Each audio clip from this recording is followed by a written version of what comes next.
My cousin's false essay accusation destroyed my family relationships when I was 18. I'm Ethan, and I grew up in a pretty average suburban family. My mom, dad, and I lived in this small town in Oregon where, everyone knows everyone. We weren't super close-knit or anything, but there was this unspoken expectation that family came first, no matter what. That's just how it was. Growing up, there was always this one person I couldn't quite figure out.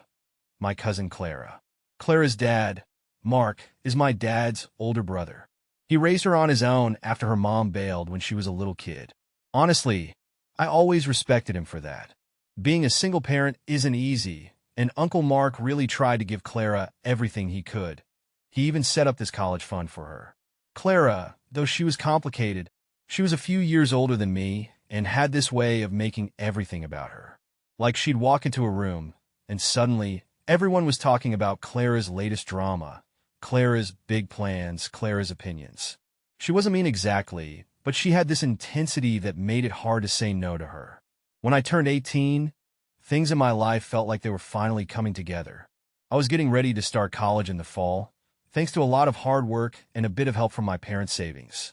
I was optimistic about the future, you know.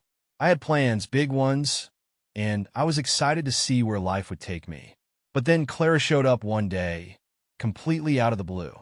She'd had a big fight with Uncle Mark, and she was furious. Apparently, Mark had told her that he wasn't going to pay for her grad school. She already had a bachelor's degree, and he felt like it was time for her to start figuring things out on her own. She acted like this was the greatest betrayal in the history of mankind. Can you believe him? She ranted in our kitchen, pacing back and forth while I sat at the table, mostly just trying to stay out of it. After everything I'd done for him, I'm his daughter. He owes me this. Now, I'm not one to sugarcoat things, and maybe that's where I went wrong. I told her flat out, Clara, he doesn't owe you anything. You're an adult. If you want to go to grad school, maybe it's time to figure out how to pay for it yourself. She froze mid-pace, like I just slapped her or something. Her face turned this weird shade of red, and for a second, I thought she might actually scream. You don't get it, she snapped. You've had everything handed to you your whole life. You're just a spoiled little kid who has no clue how the real world works. And then she stormed out of the house. I didn't think much of it at the time. Clara was always dramatic. This was just another one of her meltdowns, right? I figured she'd cool off and move on like she always did. I couldn't have been more wrong. The next morning started out like any other. I woke up, grabbed some cereal, and was halfway through scrolling mindlessly on my phone when my dad walked into the kitchen. I could tell right away something was off. He had that look, you know, the kind where they're trying to act normal, but failing miserably. Hey, Ethan, he said, his voice weirdly stiff. We need to talk. Now, no one likes hearing those words, but I wasn't too worried. I figured maybe I forgot to take out the trash or something. But then I saw my mom standing in the doorway, arms crossed, looking pale.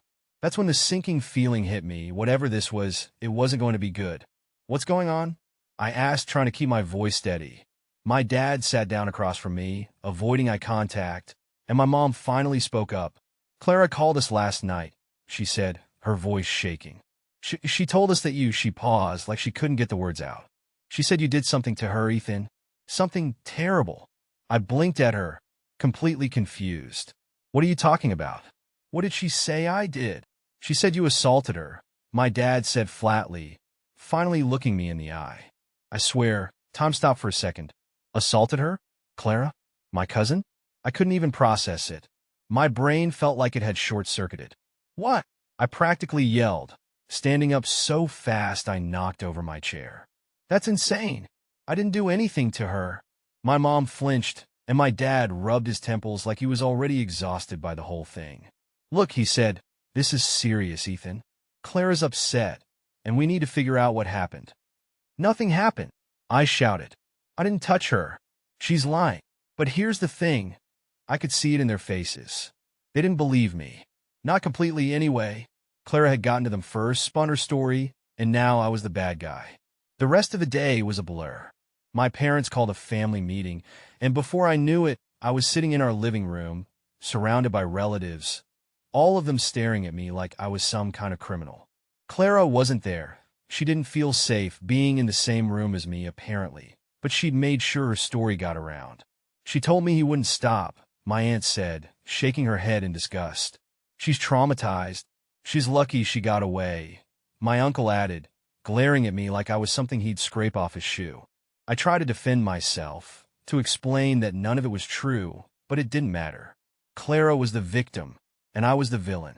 That was the narrative, and no one wanted to hear anything that contradicted it. By the end of the day, my parents had made their decision. They couldn't take any chances, they said. I was being sent to live with a distant relative, Uncle Paul, in some tiny town miles away. Uncle Paul was not exactly the warm and fuzzy type. He lived alone in a rundown house, and from the moment I arrived, it was clear I wasn't welcome. "You screw up here, kid, and you're out on the street," he growled as he showed me to a tiny, musty room that smelled like old socks. My life as I knew it was over. My parents cut off my college fund. Guess where that went? Yep, straight to Clara. My friends back home stopped talking to me. I was radioactive. I spent those first few weeks in a fog, trying to wrap my head around what had happened. How could Clara do this to me? Why would she lie about something so serious? And why did everyone believe her without question? I felt angry, sure, but mostly I just felt hollow, like I didn't even exist anymore. But eventually, reality set in. I couldn't sit around feeling sorry for myself forever. If no one else was going to believe in me, then I'd have to figure out how to survive on my own. Living with Uncle Paul was the definition of misery. The guy was about as charming as a cactus. He worked long hours at some auto shop and came home every evening smelling like grease and cigarettes, grumbling about everything under the sun. I learned quickly to stay out of his way. I got a job working in a warehouse about a week after I moved in.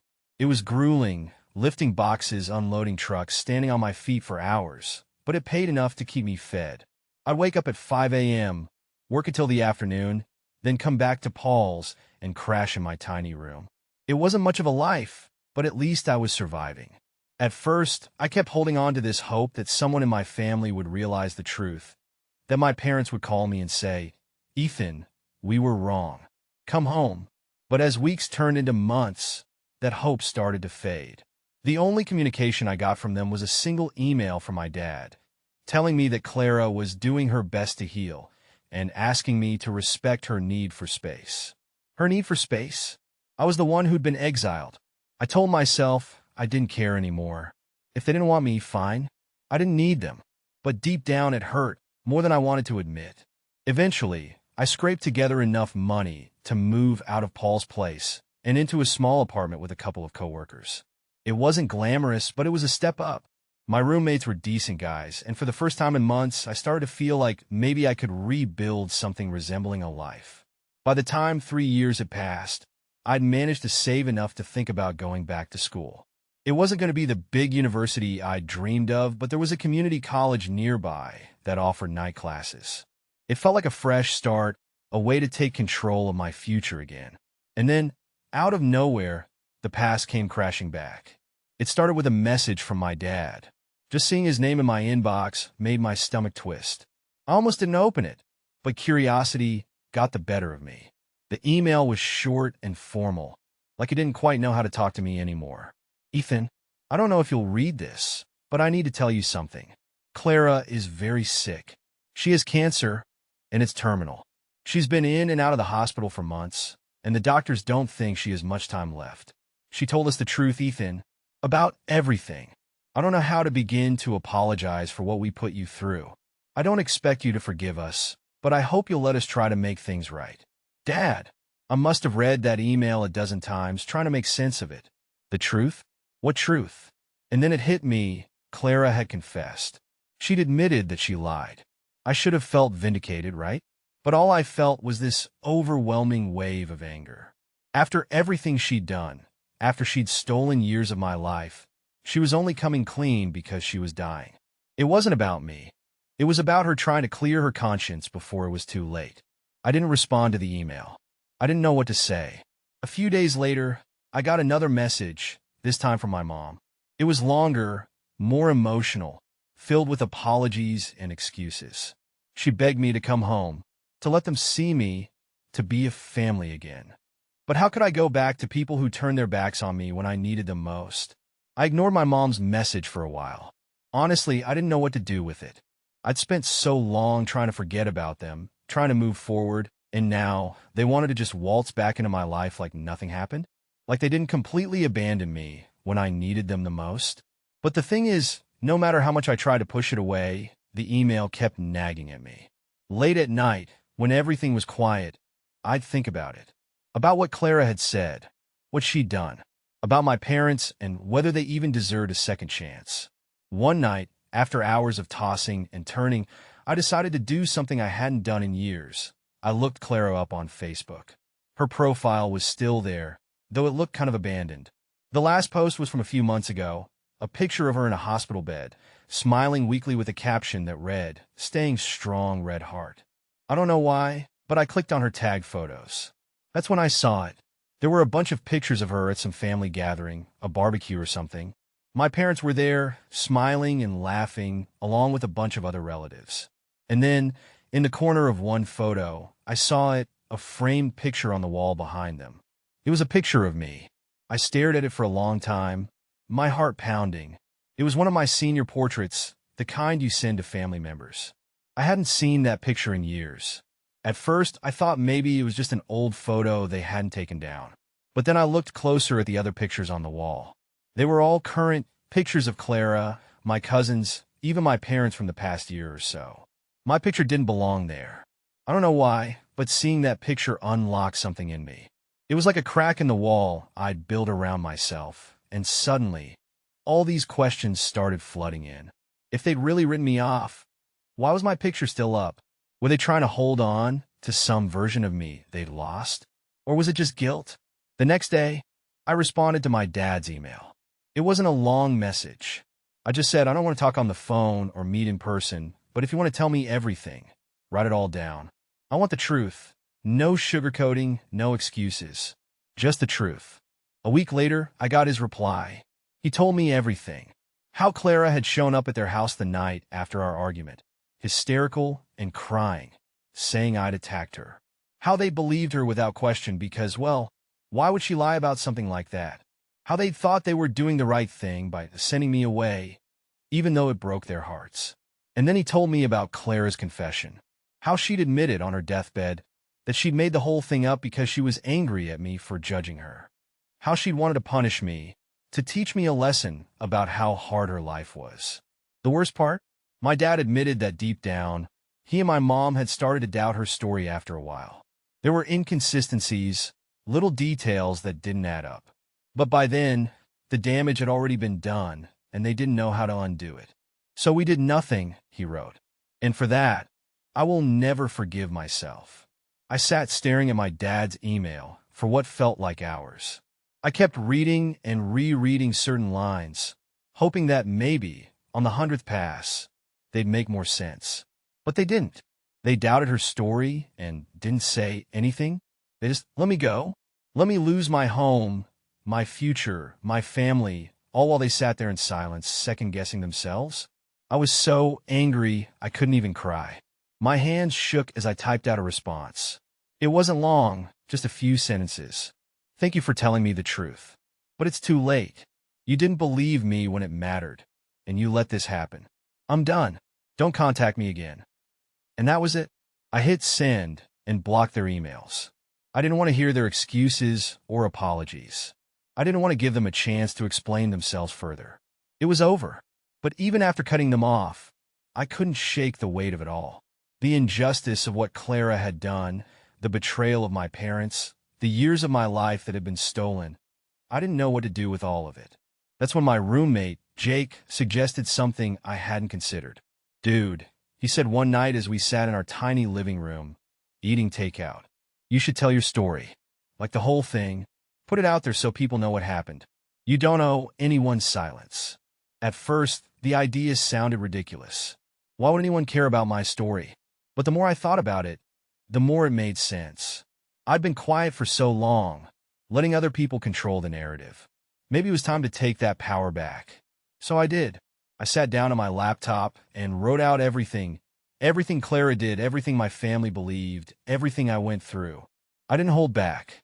I described the loneliness, the anger, the struggle to rebuild my life from scratch. And I didn't just write it for me. I wrote it for anyone out there who might be going through something similar, who might feel like their voice doesn't matter.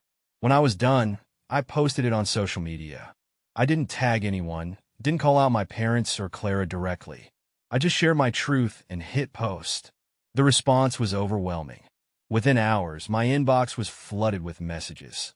Some from strangers who'd read my story and wanted to share their own, others from people I hadn't heard from in years. Old friends from high school reached out, apologizing for believing the rumors. Even a few relatives messaged me, saying they'd had their doubts about Clara's story but hadn't wanted to rock the boat. The validation was bittersweet. On one hand, it felt good to finally be believed, to have people acknowledge the truth.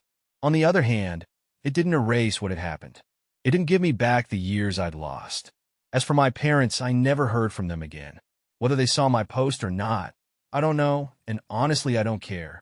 Cutting them out of my life was the best decision I ever made. These days, I'm doing better. I got into that community college and am working toward a degree in business.